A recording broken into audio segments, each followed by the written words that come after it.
Hello नमस्कार दोस्तों, स्वागत है आप सभी का आपके अपने यूट्यूब चैनल पर। दोस्तों आज को पता है आप सभी को कि आज अपने जो शानदार क्लास होने वाली है, सभी को पता होगा किसके बारे में क्लास होने वाली है। ठीक है, नहीं पता तो मैं बता दूं आपको। इससे पहले हमारे 2 पार्ट हो चुके हैं। आपने सिलेबस स्टार्ट किया था, आपको बता दूं आज अपने हो चुकी है लगभग जो है 16 तारीख। ठीक है, 15 तारीख को अपने खिलाफत और एसईओ की कक्षा आई थी, और 14 तारीख को भी वही आई थी, और 13 तारीख को चंपारण आंदोलन संबंधित महत्वपूर्ण कक्षा आई थी। और चंपारण आंदोलन हमने एक ही क्लास में कंप्लीट कर दिया। उसके दिन वाले जो सुबह में क्लास आई उसमें शानदार चंपारण की प्रश्नोत्तर कर लिए। और अभी जो क्लास आई थी, जो क्लास दिखाई दे रही हो, तो वो आज क्लास आने वाली असहयोग और जो खिलाफत आंदोलन हुए हैं उनके असहयोग और खिलाफत आंदोलन के शानदार जो 40 MCQ खोद खोद की जड़ खोद खोद की प्रश्नोत्तर लाया हूँ। एक भी आपके से बाहर नहीं जाने वाला। ठीक है, एक भी आपके से बाहर नहीं जाएगा, गारंटी कह रहा हूँ। शानदार प्रश्न लाया हूँ, एक भी प्रश्न आपके बाहर जाएगा नहीं। तो प्लीज़ एक बार जो है वीडियो को एक बार लाइक जरूर कर देना। आपके लिए इतनी मेहनत कर रहा हूँ, वीडियो को एक बार जरूर लाइक जरूर कर देना। ठीक है, एक बार प्लीज़ वीडियो को लाइक जरूर कर देना। तो सबसे पहले यहाँ पर पहला प्रश्न है, असहयोग आंदोलन कब प्रारंभ हुआ था। ठीक है, 1 अगस्त 1920 को, 23 दिसंबर 1919 को, 6 अप्रैल 1920 को, 14 सितंबर 1919 को। तो देखो असहयोग जो आंदोलन हुआ था वो हुआ था 1 अगस्त 1920 को। ठीक है, यानी ए इसमें राइट आंसर हो जाएगा। अब असहयोग आंदोलन क्यों शुरू किया गया था सब कुछ मैंने आपको बता रखा है। अगर आप डिटेल में पढ़ना चाहते हो तो 2 वीडियो इससे पहले आपके लिए आ चुकी है, वो आप जाकर पढ़ सकते हो। ठीक है, वो आप लोग जाकर पढ़ सकते हो। और अगर आपने हमारे अभी तक टेलीग्राम चैनल को ज्वाइन नहीं किया है, देखिए टेलीग्राम चैनल को अगर अभी तक आपने ज्वाइन नहीं किया तो प्लीज़ टेलीग्राम चैनल को जरूर ज्वाइन कर लेना। स्टडी पॉइंट बीकानेर के नाम से आपको लिंक मिल जाएगी कुछ इस प्रकार से। ठीक है, और अपने यूट्यूब चैनल भी आप जरूर सब्सक्राइब कर लें सभी प्रकार की नोटिफिकेशन पाने के लिए। ठीक है, और अभी तो जो है आपकी सभी प्रकार की वीडियो आती रहेगी यहाँ पर, तो प्लीज़ जो है यूट्यूब चैनल को भी सब्सक्राइब जरूर करें, टेलीग्राम चैनल को ज्वाइन करें। व्हाट्सएप ग्रुप से जुड़ना चाहते हो तो व्हाट्सएप ग्रुप से भी जुड़ सकते हो, और जिसकी लिंक आपको नीचे डिस्क्रिप्शन बॉक्स में मिल जाएगी। ठीक है, तो भारतीय राष्ट्रीय कांग्रेस के किस अधिवेशन में असहयोग आंदोलन पारित हुआ था। काफी अच्छा प्रश्न है कि भारतीय राष्ट्रीय कांग्रेस के किस अधिवेशन में असहयोग आंदोलन पारित हुआ था। वो था कलकत्ता अधिवेशन। देखो यहाँ पर कुछ बच्चों को कन्फ्यूजन होगी, नागपुर अधिवेशन। देखो नागपुर अधिवेशन था, पर उस पर असहयोग के प्रस्ताव पर विचार करने के लिए एक विशेष अधिवेशन हुआ था, वो नागपुर में हुआ था। ठीक है, एक विचार करने के लिए हुआ था, पूर्ण मंजूरी है वो कलकत्ता में दी गई थी। ठीक है, तो ये आपको याद रखना है। ठीक है, बिल्कुल भी कंफ्यूजन नहीं होना, बिल्कुल परीक्षा में ऐसे प्रश्न आएंगे तो आप कंफ्यूजन हो जाओगे। ठीक है, और इस आंदोलन से पक्का है 3 से 4 क्वेश्चन हर बार आते हैं। ठीक है, 4 क्वेश्चन मान लो हर बार पक्का 100% कह रहा हूँ आएंगे आपके। ठीक है, तो इसीलिए मैं क्वेश्चन को इतनी शानदार तरीके से कवर करा रहा हूँ। ठीक है, चलो असहयोग आंदोलन में सर्वप्रथम किसे गिरफ्तार किया गया था। काफी अच्छा प्रश्न है। अब कुछ बंदे बोलेंगे महात्मा गांधी को, तो महात्मा गांधी को असहयोग आंदोलन पूरे आंदोलन के दौरान गिरफ्तार किया ही नहीं गया था, उनको तो बाद में गिरफ्तार किया गया था। ठीक है, मोतीलाल नेहरू को नहीं किया गया था, मोहम्मद अली जिन्ना को भी नहीं किया था, मोहम्मद अली को किया था। ठीक है, मोहम्मद अली। देखो कौन थे मोहम्मद अली, एक तो शौकत अली थे, ठीक है, एक मोहम्मद अली थे। अली बंधुओं में से थे। मैंने आपको समझा रखा है उसमें अली बंधु कौन थे, अगर आपने वीडियो देखी है तो आप सभी को पता होगा। मैंने समझाया था अली बंधु कौन थे। खिलाफत आंदोलन का जो जिन्होंने नेतृत्व किया था अली बंधुओं ने, मोहम्मद अली शौकत अली ने, उसका मैंने सब कुछ आपको समझा रखा है। अगर आपने नहीं देखा तो देख सकते हो। ठीक है, अगर आपका प्रश्न आपके लिए आता हुआ कि भारतीय राष्ट्रीय कांग्रेस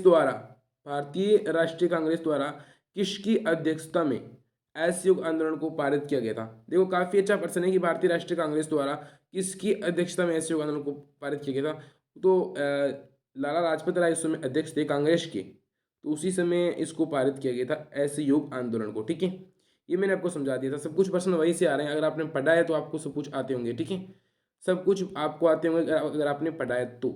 अगर आपने पढ़ा ही नहीं है तो कहाँ से आएंगे भाई। देखो पढ़ा करो, इसलिए कहता हूँ, मतलब टाइम निकल जाएगा फिर पता ही नहीं चलेगा। ठीक है, अगला है 1920 में कांग्रेस के नागपुर अधिवेशन में किसने असहयोग आंदोलन जो प्रस्ताव है वो प्रस्तुत किया था 1920 में।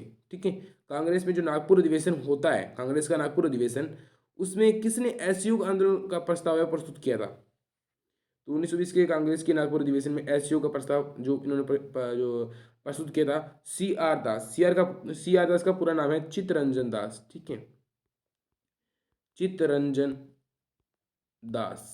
ठीक है, इस प्रकार से उनका पूरा नाम है। ठीक है, तो उन्होंने किया था। ठीक है, तो इसमें डी आपका राइट आंसर हो जाएगा। चलो अगले क्वेश्चन की ओर बढ़ते हैं जल्दी से।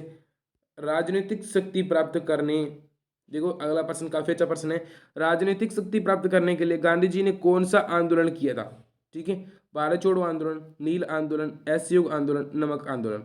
तो गांधी जी ने राजनीतिक शक्ति प्राप्त करने के लिए असहयोग आंदोलन किया था, यानी सी आपके इसमें राइट आंसर हो जाएगा दोस्तों। ठीक है, चलो अपने अगले क्वेश्चन की ओर बढ़ते हैं। अगला क्वेश्चन है असहयोग आंदोलन के दौरान निम्नलिखित में से विदेशी वस्त्रों को जलाए जाने की अविवेक की बर्बादी किसने वो विदेशी वस्त्रों को जलाए जाने वाली अविवेक की बर्बादी कहा था। देखो, विदेशी जो वस्त्र जलाए जा रहे थे उनका विरोध किसने किया था, एक ये प्रश्न काफी बार बनता है और असहयोग आंदोलन ने आपको करवाया भी था कि जो रविंद्रनाथ टैगोर थे, रविंद्रनाथ टैगोर जो शांति निकेतन में रहते थे, कहाँ रहते थे, शांति निकेतन, ये भी आपको साथ में पता होना चाहिए। शांति निकेतन में ये रहते थे रविंद्रनाथ टैगोर। अब आगे आएगा सब कुछ, मैं बताऊंगा आपको अच्छे तरीके से डिटेल में। तो रविंद्रनाथ टैगोर ने जो विदेशी कपड़ों की होली जलाई जा रही थी उसको उन्होंने कहा कि विदेशी वस्त्रों को जलाया जाना एक बुद्धिहीन काम है या अविवेकी की बर्बादी कहा उन्होंने। ठीक है, ये आप समझ सकते हो। चलो अपने अगले क्वेश्चन क्यों बढ़ते हैं। अगला क्वेश्चन है राहुल सांस्कृत्यायन असहयोग आंदोलन में कहाँ से सक्रिय थे। राहुल सांस्कृत्यायन जिन्हें हिंदी का हम लोग पहला जो कवि मानते हैं, ठीक है, रामचंद्र शुक्ल ने जिसे हिंदी का पहला कवि माना है राहुल सांस्कृत्यायन, वो असहयोग आंदोलन में कहाँ से सक्रिय थे, तो वो थे छपरा से। ठीक है, सी छपरा आपके राइट आंसर हो जाएगा। देखो ऐसे पर्सन आने वाले हैं, 100% कह रहा हूँ। ऐसे टफ पर्सन आपको जो नहीं आ रहे ना, वही पर्सन आपको देखने को मिलेंगे परीक्षा में। तो इसलिए थोड़ा लेवल बढ़ाओ परीक्षा का, वो तैयारी करो अच्छे से। आपको क्लास एक भी मिस नहीं करनी है, जो क्लास आती है डेली डेली आती है तो डेली आपके लिए आ रही है तो आपको देखनी है। ठीक है, एक आपसे ज़रूरी सूचना है कि कुछ बच्चे बोले थे सर टेस्ट कब होगा। ठीक है, टेस्ट को लेकर, तो टेस्ट को लेकर भी आपकी एक सूचना है कि टेस्ट आपके बहुत ही जल्दी होने वाला है। सबसे पहले तो इसको देकर भी आप टेस्ट लेने की कोशिश किया करो। हालांकि इसमें मैंने साथ में आंसर लिख दिए हैं तो आपको थोड़ी तकलीफ हो रही है। अगले से मैं आंसर यहाँ पर नहीं लिखने वाला हूँ और अपने साथ में टेस्ट ले लेंगे। ठीक है, पर अपने संडे को टेस्ट होने वाला है।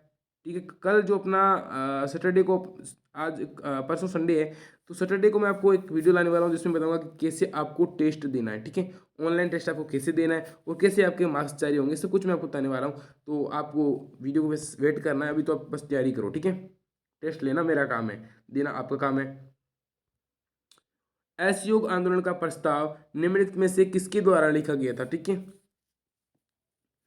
तो सी आर दास, चित्तरंजन दास, जवाहरलाल नेहरू, वल्लभ भाई पटेल या महात्मा गांधी। तो इसका राइट आंसर हो जाएगा महात्मा गांधी। ठीक है, और अपने अगले प्रश्न क्यों बढ़ते हैं। अगला प्रश्न है कि निम्नलिखित में से किसने असहयोग आंदोलन के दौरान अपनी वकालत छोड़ दी थी।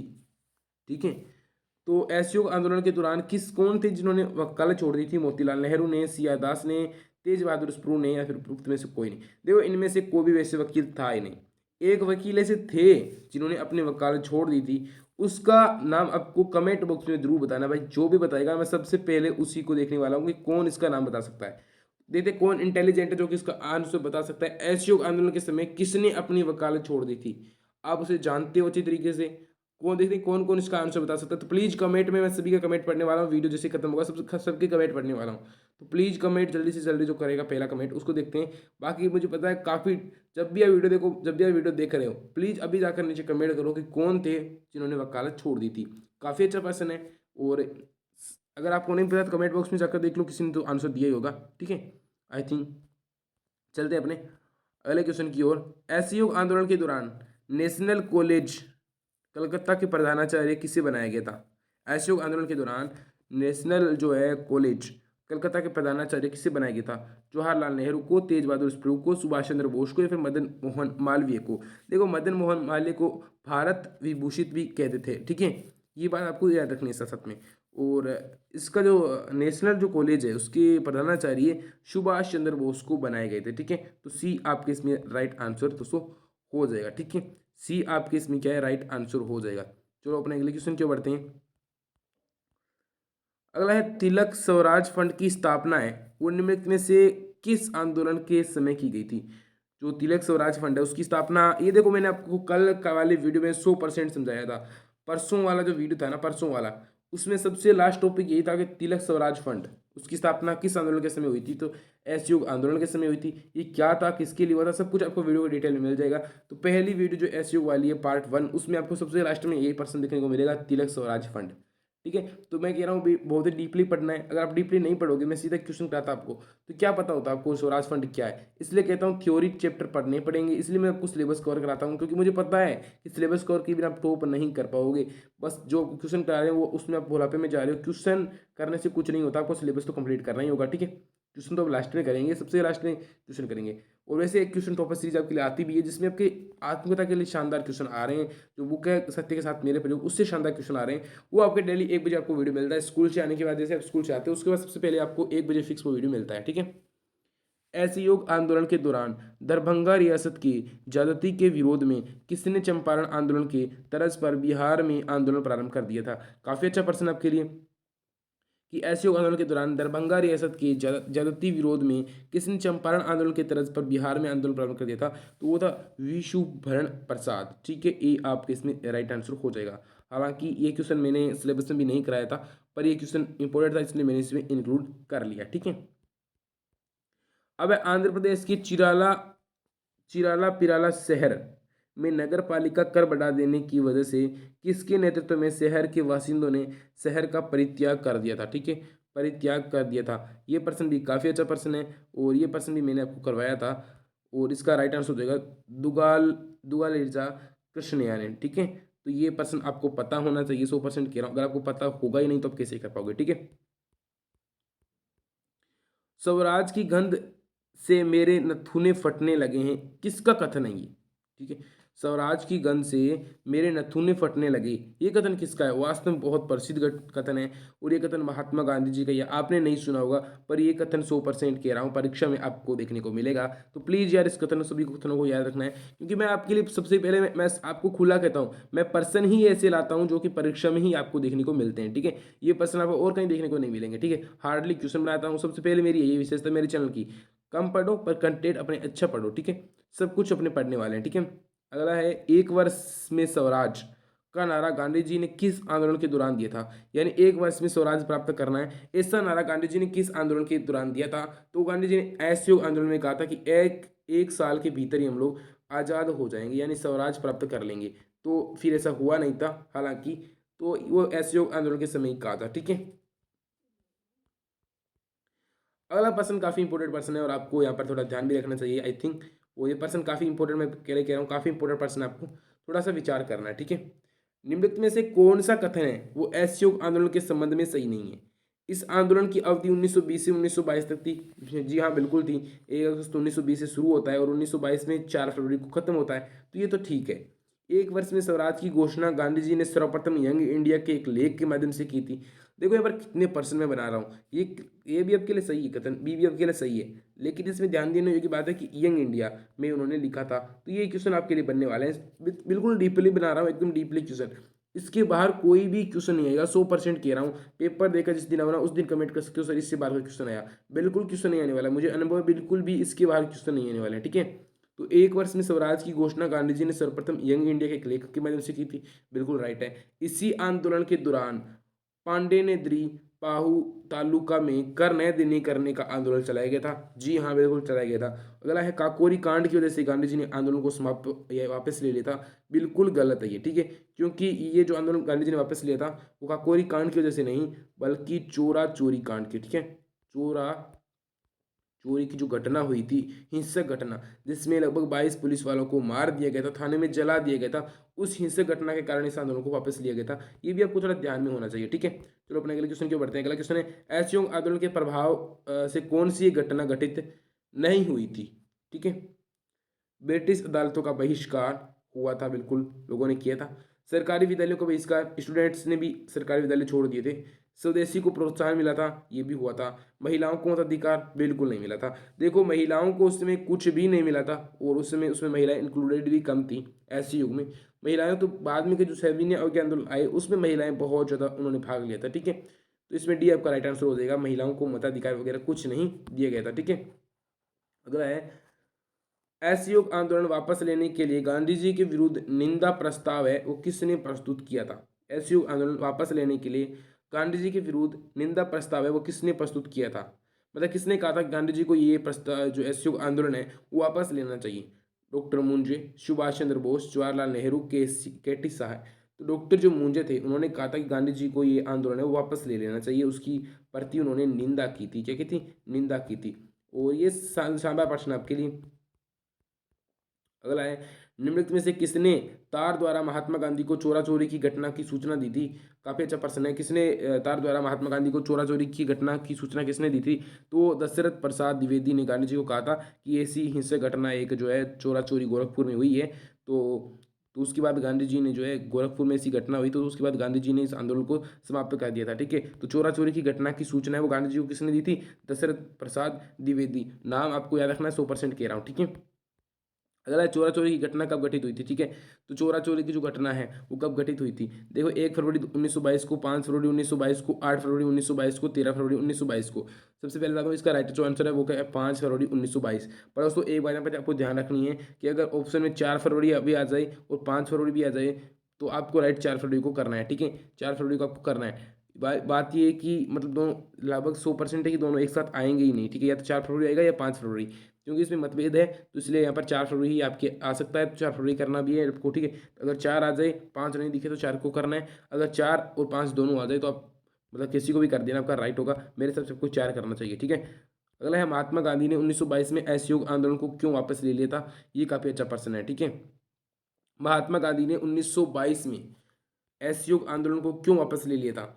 उन्हें आंदोलन की सफलता की कोई संभावना नहीं दिखी इसलिए, या फिर वो अधिकतर नेता गिरफ्तार कर लिए गए थे इसलिए, या फिर चोरा चोरी जो नरसान हुआ था इसके लिए, या काकोरी कांड के लिए? तो सभी को पता है जो 5 जनवरी को हुआ था चोरा चोरी कांड। ठीक है, उसके कारण हिंसक घटना हुई थी। गांधी जी का मन विभोर हो चुके थे और उनका आंदोलन से विश्वास उठ चुका था, इसलिए उन्होंने इसको वापस ले लिया था। अगला है महात्मा गांधी ने किस तिथि को असहयोग आंदोलन वापस लिया था? काफी अच्छा प्रश्न है, एकदम शानदार प्रश्न है आपके लिए।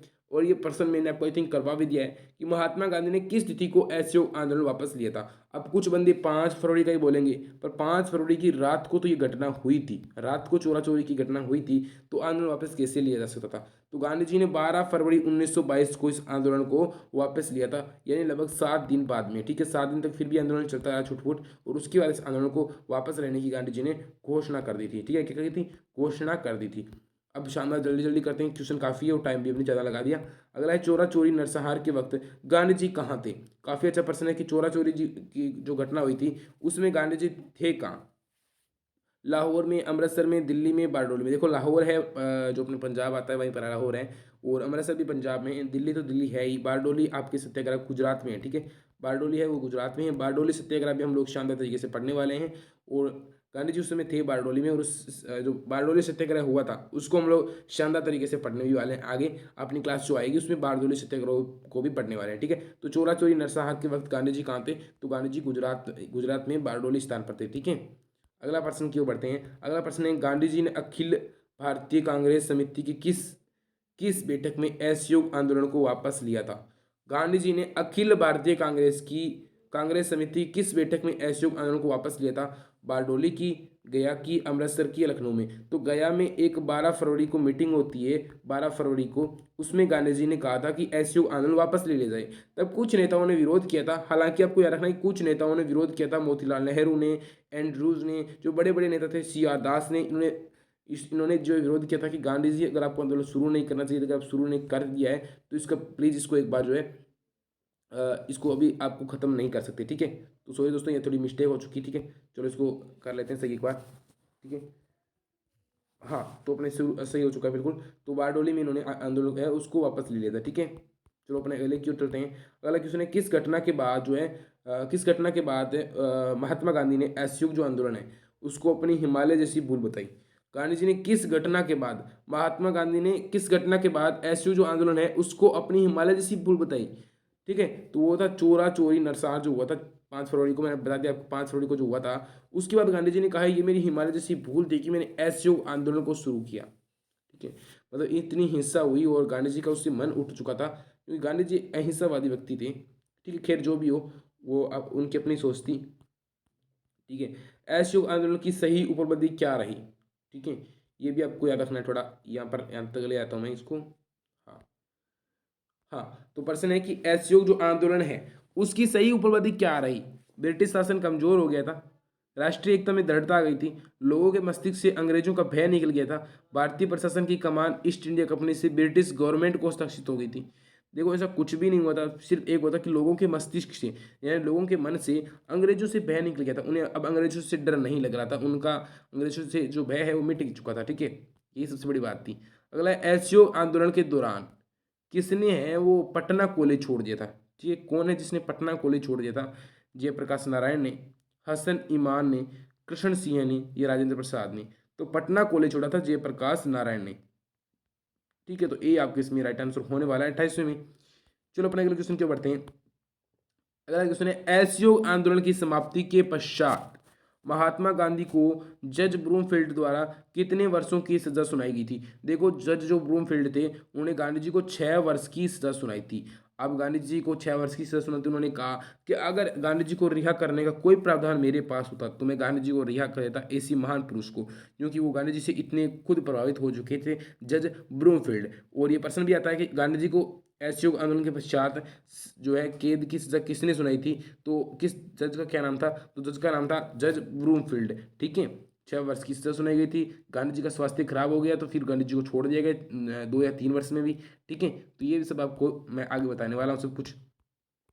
अगला है वर्ष 1920 में पंजाब में जो अकाली आंदोलन हुआ था, वो क्यों हुआ था? ठीक है, किसके लिए हुआ था? जमींदारों के विरुद्ध हुआ था 1920 में जो अकाली आंदोलन हुआ था, या अंग्रेजी वस्त्रों के विरुद्ध, या गुरुद्वारा पर नियंत्रण रखने वाले भ्रष्ट महंतों के विरुद्ध, या साहूकारों के विरुद्ध? तो गुरुद्वारा पर जो नियंत्रण रखने वाले भ्रष्ट जो महंत थे, मतलब कूड़े जो संत थे ऐसे, मतलब जो वगैरह संत थे जो कि पाखंडी थे, तो उनके विरुद्ध में हुआ था पंजाब में अकाली आंदोलन। ठीक है, और इसका गांधी जी ने समर्थन भी किया था। चलो अपने अगले क्वेश्चन क्यों बढ़ते हैं। निम्नलिखित में से किस शैक्षणिक संस्थान की स्थापना असहयोग आंदोलन के दौरान हुई थी? तो काशी विद्यापीठ की स्थापना, ये भी असहयोग आंदोलन के समय हुई थी। गुजरात विद्यापीठ की, ये भी हुई थी। जामिया मिलिया इस्लामिया की स्थापना भी हुई थी, या उपरोक्त सभी? तो डी आपका इसमें राइट आंसर हो जाएगा। ठीक है, इन तीनों की स्थापना हो चुकी थी उस समय। ठीक है, तो सबसे पहले तो मैं आपको ये बता दूं कि कल वाली जो क्लास थी उसमें मैंने आपको सब कुछ समझाया था कि असहयोग आंदोलन के बाद में ये कुछ बनी थी। तो अगर आप पढ़ते हो, नोट्स बनाते हो, तो आपको एक क्वेश्चन पता होंगे। ठीक है, अब अपने पढ़ रखे हैं, दोबारा से इनको पढ़ते हो, नोट्स बनाते हो, तो आपका रिवीजन भी हो जाता है। साथ में शानदार शाम को जो क्विज देते हो, तो इसलिए कहता हूँ भाई शानदार तरीके से पढ़ा करो। ठीक है, जितना हो सके अच्छे से पढ़ा करो। चलो अपने खैर अगले क्वेश्चन के चलते हैं। जो पढ़ रहा है वो तो नंबर लाएगा, जो नहीं पढ़ रहा है उसका मैं क्या बताऊं। ठीक है, चोरा चोरी किस जिले के अंतर्गत आता है? गोरखपुर के अंतर्गत, इलाहाबाद के अंतर्गत, जौनपुर के अंतर्गत, या फिरोजपुर के अंतर्गत? तो चोरा चोरी मैंने आपको पहले भी कई बार बताया कि चोरा चोरी है वो गोरखपुर उत्तर प्रदेश में आता है। कहाँ है? उत्तर प्रदेश। ठीक है, तो इसमें बिल्कुल कंफ्यूज नहीं होना, कुछ मध्य प्रदेश करके आ जाएंगे। ऐसा प्रश्न भी आ सकता है कि चोरा चोरी किस स्टेट का है, ठीक है, किस राज्य में स्थित है? तो आपका उत्तर प्रदेश राइट आंसर हो जाएगा। असहयोग आंदोलन किस वायसराय के वक्त में प्रारंभ हुआ था? यानी जब असहयोग आंदोलन हुआ था उसमें भारत के वायसराय कौन थे? ऐसा प्रश्न भी घूमकर पिछली बार भी आया था, उससे पिछली बार भी आया था, और इस बार भी 100% आने वाला है।